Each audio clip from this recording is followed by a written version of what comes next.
Ne dis jamais ça dans cette situation.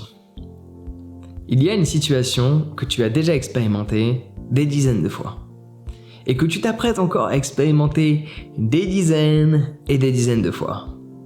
Mais cette fois-ci, souviens-toi de ce que je t'aurai partagé. Cela va complètement faire la différence dans ton propre ressenti et dans le ressenti de l'autre. Je m'explique. Tu te souviens la dernière fois que t'es arrivé en retard ?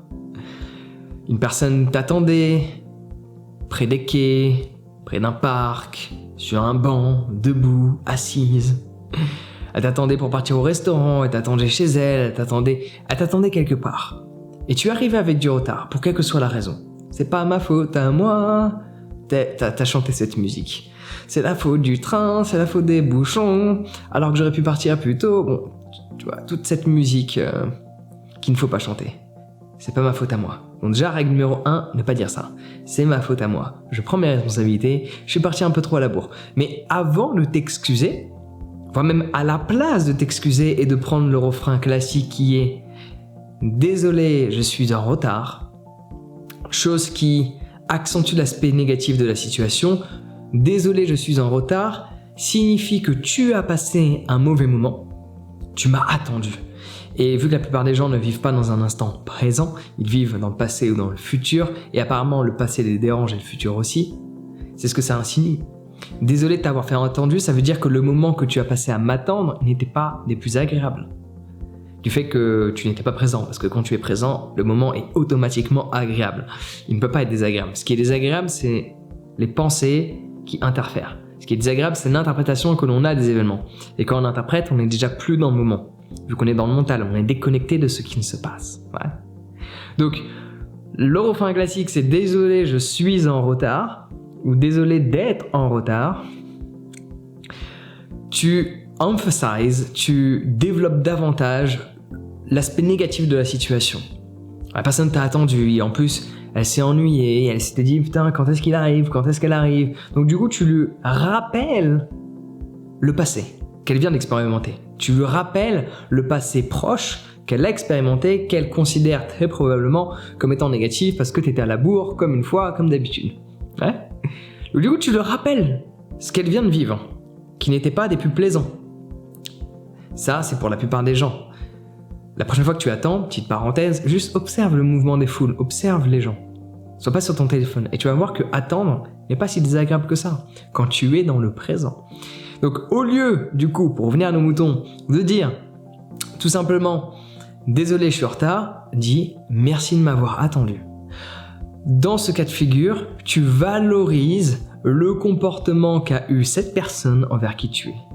Dans ce cas de figure, tu es reconnaissant et tu exprimes ta gratitude envers qui cette personne est.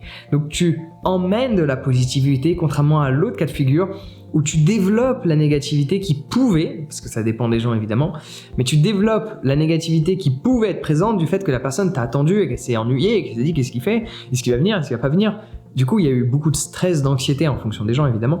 Il y a eu beaucoup de stress et d'anxiété qui a émergé chez cette personne et tu lui fais savoir que oui, tu en es désolé qu'elle a expérimenté ça. Alors que tu n'es pas responsable, en premier lieu, déjà, tu n'es pas responsable que cette situation l'ait stressée ou a créé de l'anxiété. Tu n'es pas responsable qu'elle soit partie dans ses pensées, à interpréter tout un tas de choses qui sont complètement détournées de la réalité. Mais là, du coup, on part sur plein d'interprétations aussi en fonction des gens.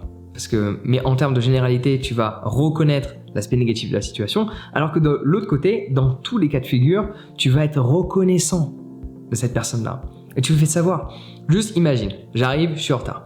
Désolé d'être en retard. En plus, généralement, il y a le ton de la voix qui va avec. Hein, tu me dis si je me trompe, hein, dis-le moi dans les commentaires. Mais généralement, c'est ça. C'est... Ah salut, désolé d'être en retard, vraiment, c'est pas de ma faute, il y avait des bouchons, là, je comprends pas, là, putain, il y a tout le monde qui sort en même temps, le monde va pas, tout va mal dans ma vie, Bon, j'exagère un peu, mais généralement, il y a ces trois cas de figure. Enfin, il y a ces trois aspects dans la manière de l'exprimer. Désolé, je suis en retard, donc on rajoute une couche sur le fait que oui, je suis bien en retard et que ça t'a embêté. Secondement, il y a le ton de la voix qui va avec, qui est dramatique, alors désolé, je suis en retard. Et en plus, il y a, pour couronner le tout, le fait de râler, tu vois, et de se plaindre. Et de dire qu'en plus, c'est même pas de notre faute. De remettre la faute sur une autre personne que soi. Donc il y a ces 3 facteurs. Donc, soit je te dis, désolé, je suis en retard, honnêtement, il y a plein de bouchons, allez, ça m'énerve, à cette heure-ci, on peut pas prendre la voiture. Voilà. Soit, t'es là, merci de m'avoir attendu, c'est vraiment adorable de ta part, je suis trop content de te voir. Le cas de figure, déjà, je prends en considération le fait que tu m'as attendu, je mets de la valeur parce que tu m'as attendu et je te fais savoir en plus que je suis content que tu sois là et qu'on va passer du temps ensemble. Et dans le ton de la voix, cela se ressent. Donc dis-moi dans les commentaires qu'est-ce que tu préfères. L'emmener avec de la négativité, le fait de se plaindre, de râler et de reconnaître la situation dramatique qui est le fait d'attendre. Désolé d'avoir attendu, de t'avoir fait attendre. Désolé de t'avoir fait attendre. Comme si attendre était un fardeau. Donc déjà, il y a un problème dans la manière dont on perçoit le temps. Attendre, c'est avoir du temps. Attendre est bénéfique. Le fait d'attendre, c'est avoir une vie. Attendre, c'est pouvoir profiter du temps pour faire autre chose. Observer, contempler, écouter, lire, se cultiver, ou t'en fais ce que tu veux. Mais attendre est une opportunité de temps que tu n'avais pas si tu n'avais pas attendu. Quand tu attends, tu as du temps que tu peux utiliser en cet instant. Suffit ? Ouais.